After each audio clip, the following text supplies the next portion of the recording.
Chaque midi, Jean-Jacques Seymour reçoit Grégory Alcan. Bonjour Grégory. Bonjour Jean-Jacques. Et merci d'être avec nous. Grégory Alcan, premier gymnase aérobique français à avoir remporté le titre de champion du monde. C'est loin, c'était il y a 10 ans. Oui, en effet. Et le souvenir est toujours là. Oui, toujours. Hein, quand on devient champion du monde, je crois que c'est un événement qui vous marque à vie.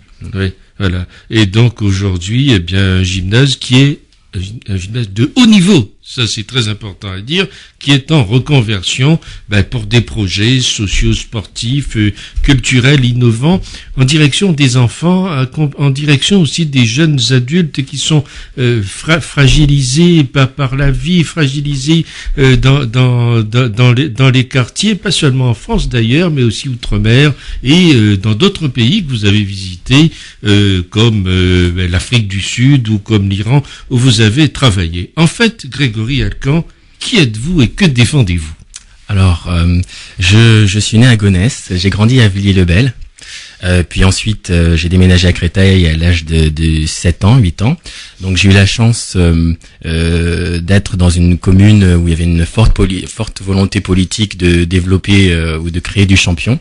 Et donc j'ai été très tôt mis dans un système avec mon grand frère Arius Filet et Christelle Alcan qui sont Arius Filet, mon frère, qui est un des meilleurs performeurs mondiaux de triple saut, hein, notamment en 2003 il a gagné les Jeux de la francophonie, était au championnat du monde d'Edmonton, et ma petite sœur vice-championne du monde de Christelle Alcan en gymnastique. C'est une famille de champions, quoi. Exactement. Fabriqué, parce que vous avez prononcé ce mot tout à l'heure. Oui, c'est ça, oui, parce que dans le sport de haut niveau, il faut savoir que on vous identifie selon vos capacités physiques, psychologiques, et c'est un parcours, une construction. On construit une carrière, donc on rencontre de nombreux éducateurs qui nous amènent sur le chemin de la réussite. C'est pour ça que j'emploie le terme fabriqué. Et donc nous trois avons été détectés très tôt. Nous avons été mis dans des systèmes de performance très tôt, et nous sommes rejoints à l'INSEP en même temps à partir des années 2000. Donc moi j'ai une très belle carrière de gymnaste aérobique au sein de la Fédération française de gym, puisque j'ai été champion du monde, champion d'Europe, double vainqueur Coupe du Monde, 13 fois champion de France, et puis vainqueur des World Games. Et en parallèle, j'ai suivi 2 masters, le premier à l'INSEP, un master en management des organisations sportives, et le second à Paris-Descartes en sport, expertise, performance de haut niveau.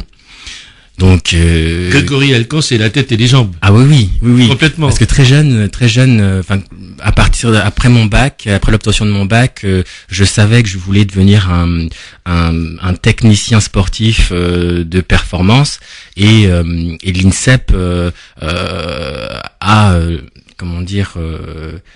est une organisation qui accompagne les sportifs de haut niveau à atteindre leurs objectifs aussi professionnels, tant sportifs mais aussi professionnels.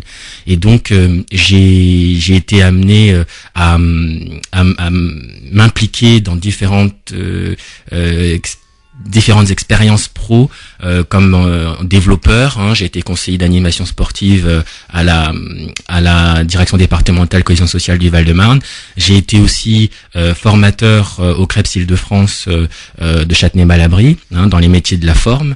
J'ai été aussi conseiller pour plusieurs équipes nationales des fédérations nationales telles que au Japon, en Afrique du Sud, au Venezuela, en Allemagne, en Australie.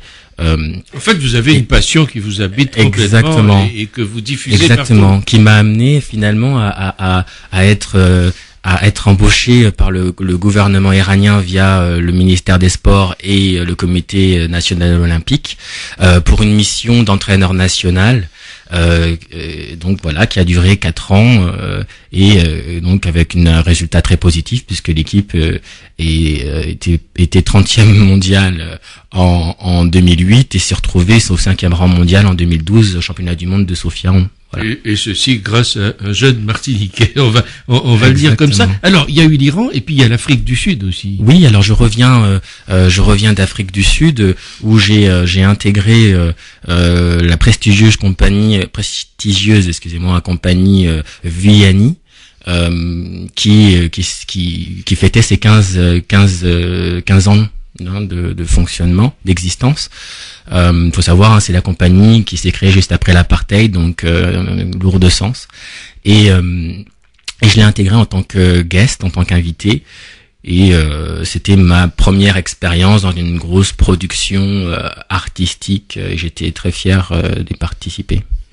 Donc, vous êtes à la tête d'une association qu'on appelle Isenzo. Alors, d'abord, on va donner la signification de ce mot. Oui. Isenzo est un nom zoulou qui veut dire action. Action. Donc, ça veut dire que vous êtes toujours dans l'action. Toujours dans l'action. Et c'est une association que vous mettez, bien sûr, au service du plus grand monde. Alors, comment fonctionne cette association? Quelle est son implantation? Il semble que ce soit dans des zones où il y ait des populations fragilisées. Alors, c'est un souhait pour vous, c'est un projet que vous portez puisque tout n'est pas encore fait. Exactement. Donc l'objet de l'association part des différents constats que j'ai fait à travers mes voyages. J'ai voyagé dans plus de 50 pays et je me suis rendu compte que en tant qu'ultramarin, nos valeurs, nos cultures n'étaient pas assez mis en avant, alors que on a beaucoup en commun avec certains pays qui sont des pays émergents tels que le Brésil, l'Afrique du Sud ou encore le Sénégal, etc. Tant sur le plan artistique, puisqu'on a des danses, des musiques en commun, des danses de combat par exemple, l'adja ou encore le capoeira, pour faire des comparaisons, enfin un lien, un rapprochement, ou encore la langue ou l'histoire. Et je me suis renseigné, j'ai vu qu'il n'y avait pas d'association qui proposait de rassembler en fait la culture, le sport et l'art autour d'un projet commun qui serait de mettre en place des actions socio-sportives, culturelles, artistiques pour justifier de la coopération internationale. Donc ne plus prendre comme base la métropole, mais bien les dom-toms et utiliser leur situation géographique et les intégrer dans une stratégie de coopération internationale. Ça s'est jamais fait, tout ça. Voilà, exactement. Et je crois que à travers mon parcours, à travers les compétences aussi, je pense être capable de porter un nouveau projet, une nouvelle vision au développement culturel, artistique, sportif. J'ai vu d'ailleurs des lettres de recommandation internationales, où bien on ne tarit pas d'éloges à votre égard. C'est vrai, et pour l'action que vous mener. Je mets beaucoup d'efforts, mais pas. C'est toujours bien calculé. Je vous ai donné un peu mon parcours tout à l'heure. Ça se construit. C'est pas un projet comme ça. J'ai pas vu la lumière. Je me suis dit que j'allais mettre en place ce projet. Ce projet-là part vraiment de constats. Et je pense que aujourd'hui, il est nécessaire de rapprocher les cultures, les différents modes d'expression, qu'elles soient sportives ou artistiques, à travers un projet qui va créer de la richesse. Et donc, il y aura des répercussions sur les économies. Et peut-être que dans 2-3 ans, on aura des Martiniquais qui se déplaceront, qui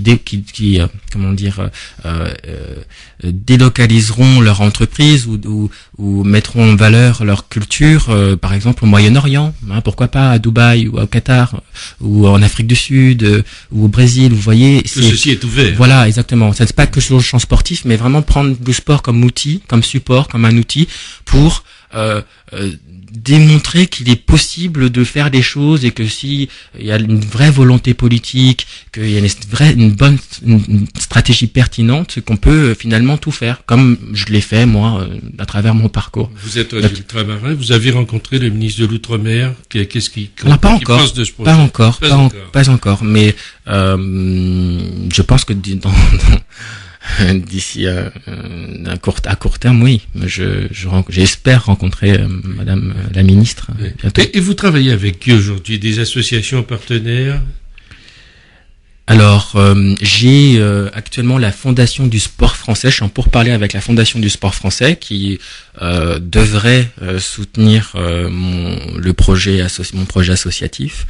J'ai aussi contact avec la Fondation de la Française des Jeux, qui elle m'a suivi tout au long de mon parcours, puisque la Française des Jeux via le CNDS finance la carrière des sportifs de haut niveau.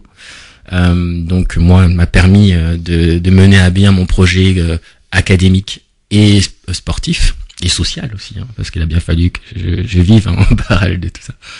Et ensuite, j'ai démarché aussi le Conseil représentatif des associations noires de France, le CRAN, République Diversité, pour ce think tank qui me semble est vraiment très actif et peut apporter des solutions à aux maux de la société, enfin en tout cas française, et aussi IDAO, puisque aujourd'hui la question du genre est vraiment une question un peu brûlante, et que si je m'inscris dans la lutte contre toutes les formes de discrimination, il me semble important de porter ces messages aussi. Voilà. Il y a un projet pédagogique avec Isenzo. Quel est son contenu? Oui, l'idée c'est de proposer des actions, alors pas ponctuelles, pérennes, autour des activités gymniques d'entretien et d'expression, c'est-à-dire la gymnastique aérobique, la danse, le fitness, après les dérivés de la pratique fitness, aux personnes qui n'ont pas forcément accès à la pratique sportive. On sait qu'aujourd'hui, s'inscrire dans une salle de remise en forme, c'est un coût. À 400, c'est pas tout le monde qui peut se payer 400 €, ne serait-ce 400 €, 800 €, jusqu'à 800 000 € pour intégrer une salle et prendre des cours. Donc l'idée, c'était de proposer un programme de qualité, avec une réelle expertise, à des publics qui n'ont pas forcément les moyens de se payer des cours de qualité, cours dans les différentes disciplines que j'ai citées auparavant, et de les amener à mettre en place ou à être acteurs de projets communs qui auraient pour fonction de créer de la cohésion sociale. Voilà. Et aussi de mettre en valeur leur territoire. Chose encore qui se fait très peu ou qui se fait pas, dans le domaine, sportif. Voilà. Et donc c'est un projet que vous voulez mettre aussi porter dans les Outre-mer en général. Exactement. J'ai vu que vous avez répertorié déjà les zones urbaines sensibles, voilà. les zones en contrat urbain de cohésion sociale. Effectivement, je crois que c'est important aujourd'hui que ces projets-là de qualité partent de ces zones et qu'on puisse poser un réel rayonnement, et que les personnes, parce que il faut le dire, moi c'est important, il faut que je précise, je suis né à Gonesse, j'ai grandi à Villiers-le-Bel, et mes souvenirs en tant que gosse à Villiers-le-Bel sont merveilleux. Je n'ai pas eu moi l'impression d'avoir vécu dans la misère, etc. Je crois qu'il faut arrêter avec ces idées que la cité c'est uniquement du wesh cousin, etc. Je crois qu'il faut vraiment penser à mettre en place des actions qui mettent en valeur les habitants de ces lieux, et aussi qu'on puisse leur donner les moyens d'exprimer, de mettre en valeur leur culture. Quand je parle de leur culture, c'est pas que de leur origine, mais c'est ce qu'ils vivent au quotidien dans ces territoires. Quelle est l'expérience la plus probante que vous avez réussi jusqu'alors? Alors, ça dépend, parce qu'il y en a tellement. Oui, mais une qui vous a marqué particulièrement. Pour moi, ça serait cette expérience en Iran. Non pas à travers le résultat que j'ai obtenu avec l'équipe nationale, c'est juste que lorsque je me suis investi dans cette mission, j'ai compris que ce que je vivais était insolite, était comment dire, d'une grande richesse, parce que moi je suis allé entre 2008 et 2012, et c'était vraiment la période où il y avait des manifestations, où c'était très dur, où il y avait des images qui étaient diffusées à la télévision, etc. Et moi j'étais confronté à ça. J'ai vécu avec la population iranienne, puisque j'étais là-bas, et l'image qu'on renvoie quand je revenais en France, l'image qu'avaient mes amis, les personnes que je rencontrais, c'était vraiment oui, les Iraniens sont des terroristes, etc. Alors que pas du tout. Je veux dire, il y a une opposition là-bas. Il y a les gens, une politique sportive et sociale qui est sacrément développée, qui est même peut-être même finalement plus solidaire qu'en France. Enfin, il y a une réalité qui est complètement à l'opposé et qui m'a fait dire, bon voilà, à un moment donné, il faut vraiment lutter contre les préjugés, quoi. Si on veut avoir un avis, il faut être sur le terrain, ou soit créer des opportunités pour au plus grand nombre, pour pouvoir échanger, pouvoir discuter, pour pouvoir sentir, pour pouvoir vivre des choses en commun et s'accepter. Chose que vous avez fait sur place. Un mot encore, Grégory, oui. Votre association Isenso, comment on peut la contacter? Alors, déjà par l'email, tout simplement, gregory@isenso.fr. Aussi par mon numéro de téléphone, mais je ne le donnerai pas à l'antenne. Bien sûr, mais enfin, voilà. Bon, l'association a que 3 mois d'existence. Je l'ai pensé, ça fait 1 an que j'y pense, 1 an que j'avais en tête ce projet associatif. Il faut dire aussi, j'aimerais préciser que j'ai mis en place ce projet associatif parce que à la base, je voulais porter ce projet-là dans le cadre d'une mission au sein d'une fédération, mais mon destin a fait que j'ai rencontré des limites, le plafond de verre, le fameux plafond de verre.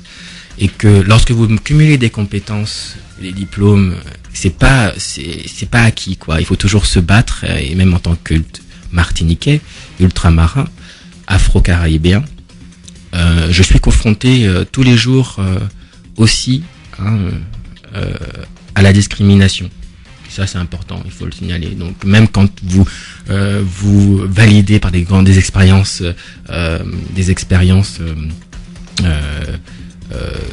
importante, il faut savoir que la réalité, c'est qu'il faut toujours se battre parce que les discriminations sont toujours derrière vous et vous devez toujours être pas à 100% efficace, mais à 200%. Donc voilà. Cela devait être dit. Merci Grégory Elkan d'avoir été avec nous.